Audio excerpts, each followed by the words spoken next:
If anyone can find me the Modern Day Night Project, by the way, I would love to see it. Okay.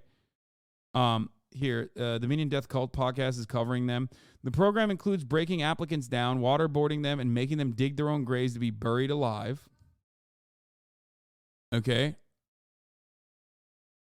Why would you pay $15K to have this done to you? Because your wife left you. It's your last fucking warning. The fuck is wrong with you? It's the second fucking time I said it. Don't look at me with your 1,000-yard stare. It ain't gonna fucking work. Get your shit fucking squared away. This is why fucking motherfuckers like you go through divorces and your fucking wives leave you. You can't get your shit straight. Oh my God, dude, don't say that. Bro, don't bring that up. That's fucked up. Dog, don't do that. I mean, don't bring up the divorce court, brother. What the fuck? Count again. I'm gonna take off all your fucking clothes and I'm gonna drag you up and down this fucking... I'm gonna take off all your fucking clothes. I'm gonna suck all of your cocks. All of them. I will leave not one single cock unsucked. You hear me? Corporal, what is your problem? You gotta be the dumbest fuckers I've ever met. Last fucking time. Lie. Also from the creators and the MDK project comes the Squire program for fathers and sons. Deranged stuff. If you want to torture your sons. Oh, this is awesome. Ben Shapiro says this. Say this. Wait, what? Why do all your jokes end up with someone's dick getting sucked? Because it's funny. Welcome to the project. The project is a 75-hour experience. It's for men just like you who know that you're meant for more. I got to pee. I'll be back in a second. Areas in your life that you're not performing at your highest level. You know you've got greater potential. Hold on. And there's a higher purpose for you here. The project is not an experience. It's also a process. It's like administering chemotherapy to a cancerous area of the body, and it's going to unearth and expose who you are. The physical challenging that you go through is purpose-driven. Every single evolution is purpose-driven. Every single evolution creates opportunity for four things: to lead, to show emotional discipline, to communicate, and to problem solve.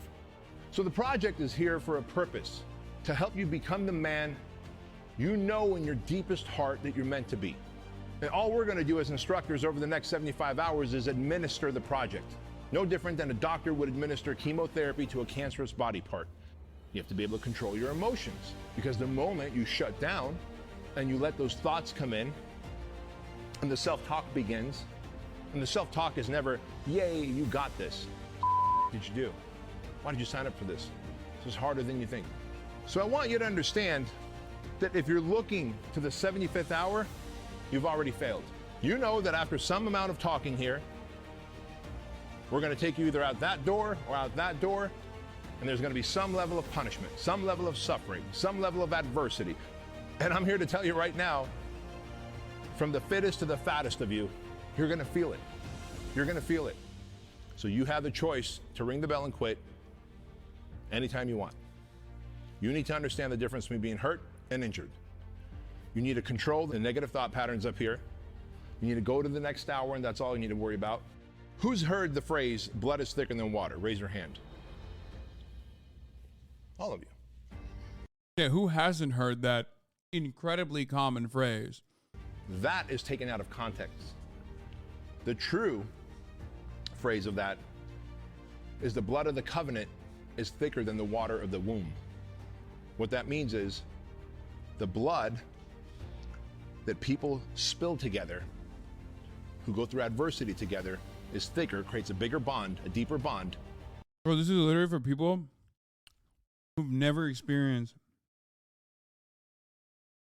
hardship and will pay 15 grand to like experience it.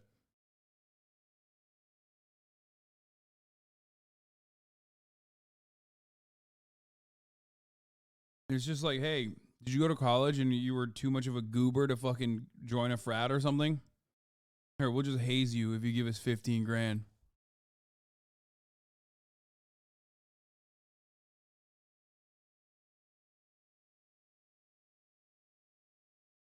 Did you fail basic? Here, we'll make you do basic. Don't worry, you don't have to deploy and like actually suffer more consequences, but we'll give you a little bit of trauma. Frat boys are the groupers. Fuck you. I agree. But there is one group of people that are even worse than the frat boys. The ones who couldn't even make it into a fraternity and are paying 15 grand to experience hazing at their adult ass age. Okay, these are the Nelk boys turning into Nelk men. Do you understand?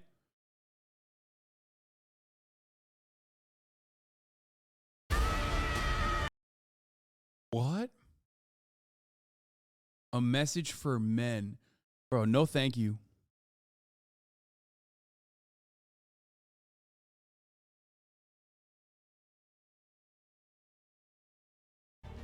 Than the water of the womb, meaning people who have shared the same womb. The blood of the covenant is thicker than the water of the womb. And to that point, this is where I like to remind you that there's only two things that you can control. Only two things, fellas, that you guys can control during this entire evolution. The amount of effort you put out and the attitude in which you show up with to every evolution. I was able to leave with more confidence, more faith in myself. My family feels more secure, and my finances, I feel like I have more control to be. No, you don't. Your finances are minus 15K, dog. You're fucked. And quite frankly, things are not looking too good for you. Okay? Yeah, my finances are so great. I lost 15 grand. And also got concussed a lot. Also, my family is better than ever. My wife is spending a lot of time with this dude named Hank. But, you know, she assures me that Hank is just her workplace husband. That's what she said. They text a lot. And I don't know what's going on there, but it seems to be all right. She seems to be a lot happier. Be able to make the decisions that will allow me to propel much further than I had self-limiting beliefs on those aspects. You know, I came back from the project 4 months later. I quit my job. I went back into business for myself, tripled my yearly income by just that one thing of knowing that I have the skill set to be an entrepreneur again. Yeah, my yearly income was $1 and I made $3. Okay. And put myself out in the market again.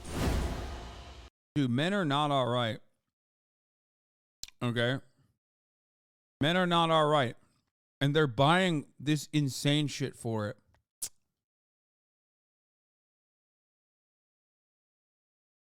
Yes, I'm ready to level up. It's out of line with the man they want to be. Most men have a voice in their head telling them what they're doing is wrong. What? But this, though, it feels so right.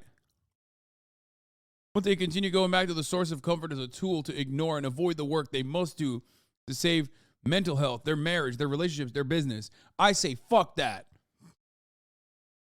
Throw your marriage in the trash. Throw your mental health in the trash. Throw your relationships and your business in the trash. Give me 15 grand. What does it? Do not be one of these men. What does it mean to be a man? These are not men. These are both monkeys, man. This is a chimpanzee and an ape, dog. They don't need to look any further than nature because nature never lies. The picture on the left depicts a chimpanzee and a bonobo ape on the right. Okay, neither are men. Bro, someone needs to tell this guy these are monkeys, bro. These are apes, dog. They're not men. Okay.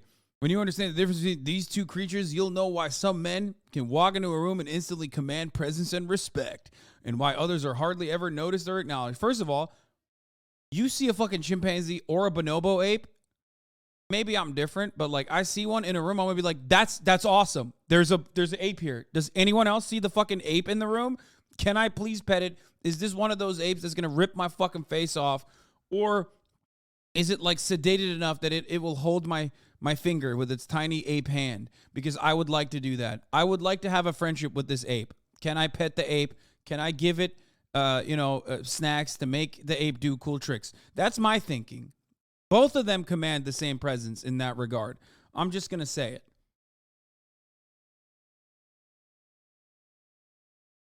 Okay?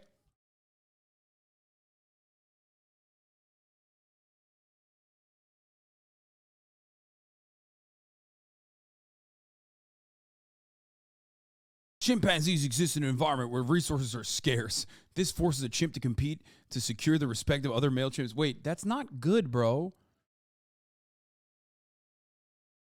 Male chimps don't accept disrespect. It's not uncommon for one to kill another to defend his honor in the pack. Weak chimps don't get to mate or eat, so they die out, and evolution takes its role in creating strong, dominant chimps.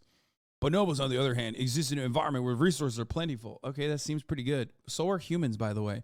Humans do exist in that environment. As a matter of fact, like, remember how I said both of these are apes and you are not an ape, you're a man?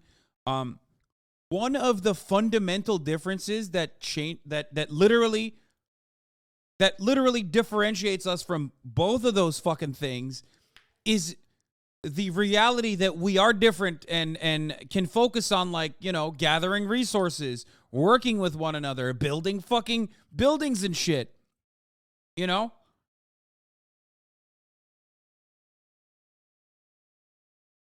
Like, that's a big difference that we have, like a fundamental difference that we have between those guys, okay?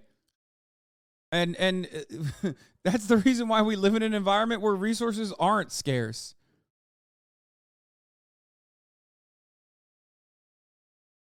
For the bonobo, life is comfortable. Any fights that do break out are usually stopped by female bonobos and abruptly forgotten. Sex is readily available and most of their time is spent. Okay, Pro, don't listen. I'm talking about adult stuff. Door's closed, but Pro is here. Jenk's son. Pro, don't come in here. I'm talking about adult stuff, like the difference between bonobos and chimps. Sex is rarely available, and most of their time is spent masturbating and playing around. Wow, that sounds awful. Wow, I would hate that. The way of the chimp is based on strength, courage, honor, and brotherhood. The way of the bonobo is based on weakness, pleasure, full-time relaxation, and fun.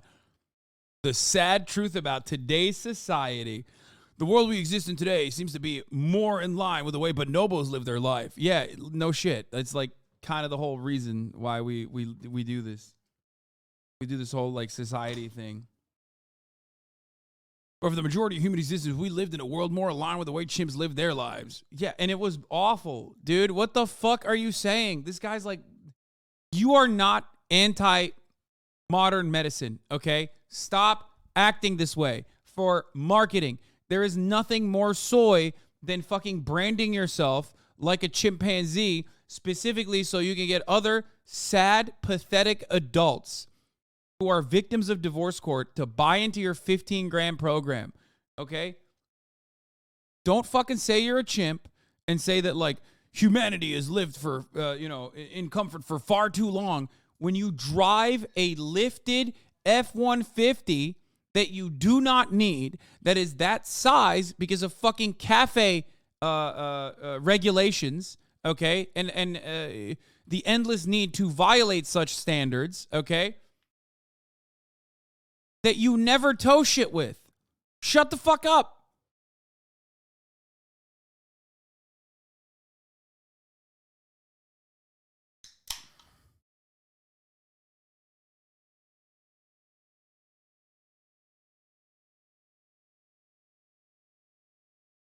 It's only in the past 100 years or so that weakness, pleasure, full-time relaxation, and fun became a part of our society. Bro, this guy literally said all those good things, they're actually bad. Yeah, 1920s, that was really good, actually. When weakness, pleasure, full-time relaxation, and fun was not a part of society. It's no wonder why so many men feel lost in this world filled with comfort and weakness. This friction is the two voices inside of your head. The one voice demands a higher standard from you.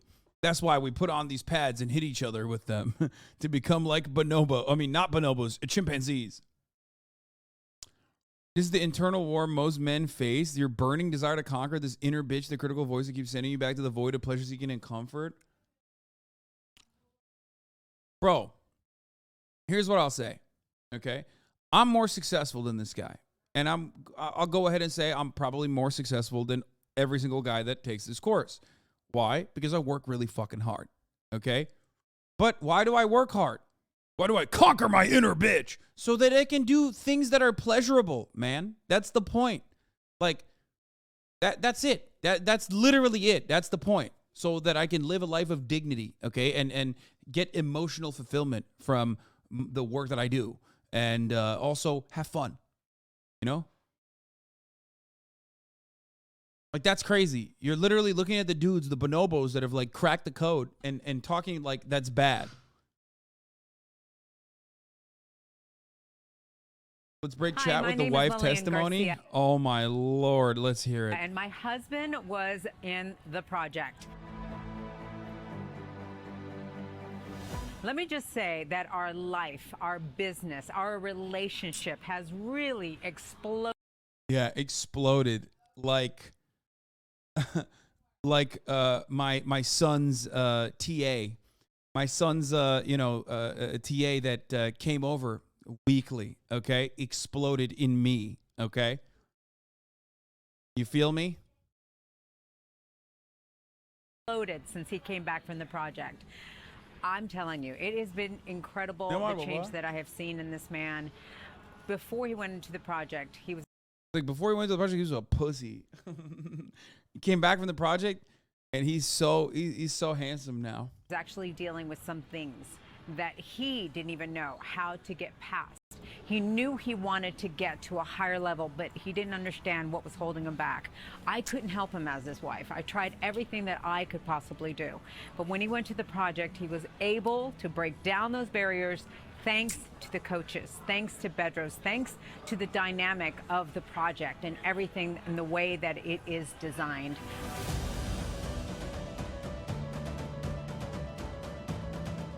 So I'm just so happy to tell you guys, do not hesitate, because seriously, this smile.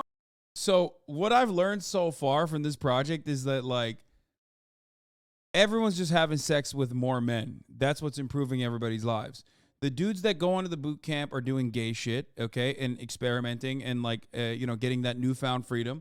And then the ladies at home are also having sex with men because their fucking shitty beta soy cuck husbands are off fighting the war against divorce court. And then everyone's just having a better time overall. I see how it is. Okay, got it. Is because of the project, because of what my husband put himself through and the way that he has come back home to myself and the rest of our family. And it's just incredible what you can expect from the project. And I just want it for all of you, which is why I'm sharing this with you. So do not hesitate, and let's see you at the project. I'm not gonna lie, she do be giving out stepmom Gentlemen, vibes. welcome to the project. Low key, or not even low key, high key. Accountability call from the boss. You know you're fat and sloppy, you can't jump over someone? If this was class 1, where there was no video to demonstrate what you would be experiencing, I would understand that some of you might show up looking like pumpkins and pears like you do. I eat pears now and shit like that. Now, fucking A, guy, in the off chance any of you fucking actually graduate, fix your pumpkin and your pear shapes, would you? Shout out to all the pear. You know you're fat and sloppy, you can't jump over someone?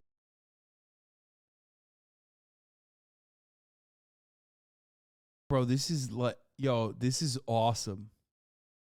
What's in store after the MDK project? Mitt Brandon, MDK project graduate from class 014. It has been 75 hours of absolute chaotic, beautiful insaneness. I don't think there's any way you can go through the project without thinking about quitting at some point. Just took one evolution at a time, Bro, why did you? People are so dumb. Bro, dude. These people need to do the oil rig jobs, okay? No, that's right.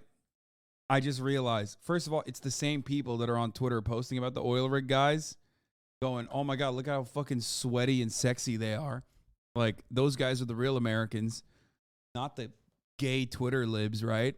Like, even though they themselves are the same, like, gay Twitter libs.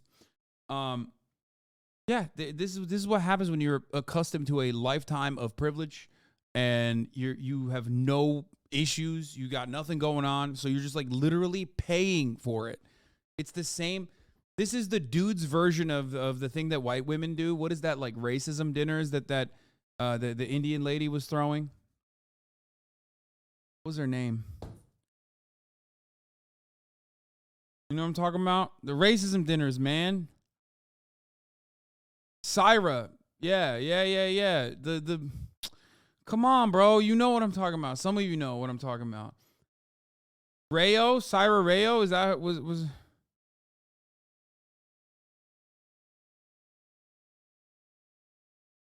Oh my God, you guys have never seen this. Okay, here. Here it is. Okay, here. It's called Race to Dinner. Anti-Racism Dinner Club Race to Dinner appears like charity, but rakes in profits for his two leaders. It's Syra Rayo and Regina Jackson who do these things called the Progressive Supper Club called Race to Dinner, okay, where they get paid up to $5,000, and both of them just sit there and just like rip into white women who paid $5,000. You guys have never heard? This is one of my favorite grifts of all time, dude. What? Come on, dude. This is awesome.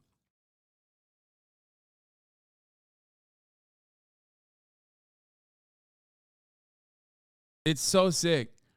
The Racist Dinners website asks for donations that will go towards ensuring all women have access to our programs and experiences. So yeah, they're like, we get rich white ladies to pay us so we can make poor white ladies also go to this dinner, except no poor white ladies going to this fucking dinner where they're going to be yelled at. I love the anti-racist corporate grifters. They're so fascinating. Yeah, it's awesome. But on the other, it's for the women. This one's for the ladies. We got a little bit for the boys. The MDK project. We're Gentlemen, like, welcome to fuck you up. You can have gay sex with men, and then you'll be a real man after that. Oh, there's more. There's more wife. My name is Mayela Campos. My husband joined the project.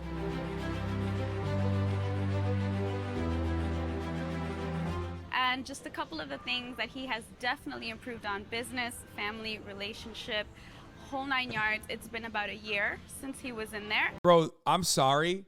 Every wife that's giving a testimonial looks like they fucked the pool boy, okay?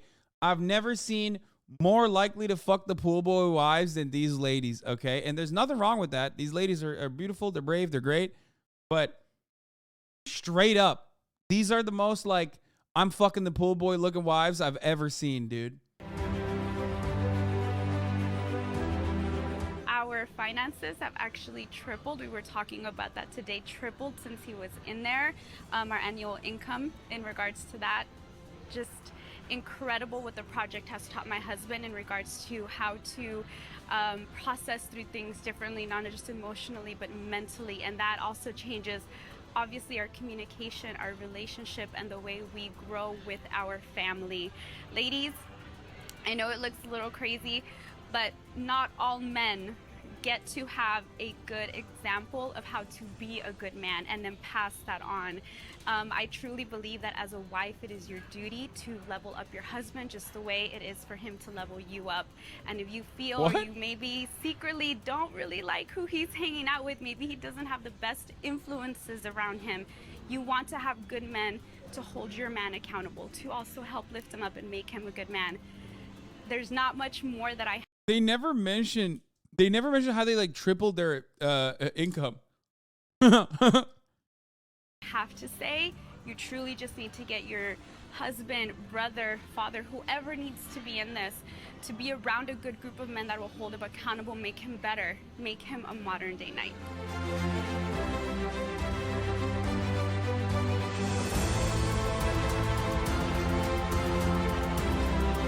Bro, just go to the gym, dog. Like, just go to the gym. Like, if I'm going to be super charitable here, some of the principles that they're mentioning are like, you know, some of the things that they're very clearly doing are you know, laborious tasks, okay? And there is something that is very rewarding about overcoming that kind of adversity. It's not like adversity that you see in your day-to-day experience. I'm not talking about like marginalization or anything. I'm simply talking about like setting a goal for yourself that is physical and being able to accomplish that, okay? That is pretty basic stuff. It's a good thing, okay? Just go to the fucking gym. You don't need to pay 15 grand for this fucking, you know, 1 week course or whatever while your wife gets her back blown out by the fucking personal trainer at home. You know what I mean? Like, That's it. Like, just go to the gym. Go to the gym. Go to the gym. Sign up to the gym. Just go start working out. Pick up some heavy shit, okay? Holy fuck. I did that shit in the army, got paid for it. It was not rewarding. Yeah, no shot. It is not rewarding. Going to the gym, on the other hand, is. Because you're doing that on your own. There's a level of autonomy that you have in that regard. It's me time. You know what I mean? It's a thing that you are doing. It's not because some fucking dickhead from Idaho who's from a military family who's got his hat fucking super tight on his head screaming in your fucking ear that's forcing you to do it. It's that you want to do it and you're doing it for yourself. That is really awesome. It's like a very human experience.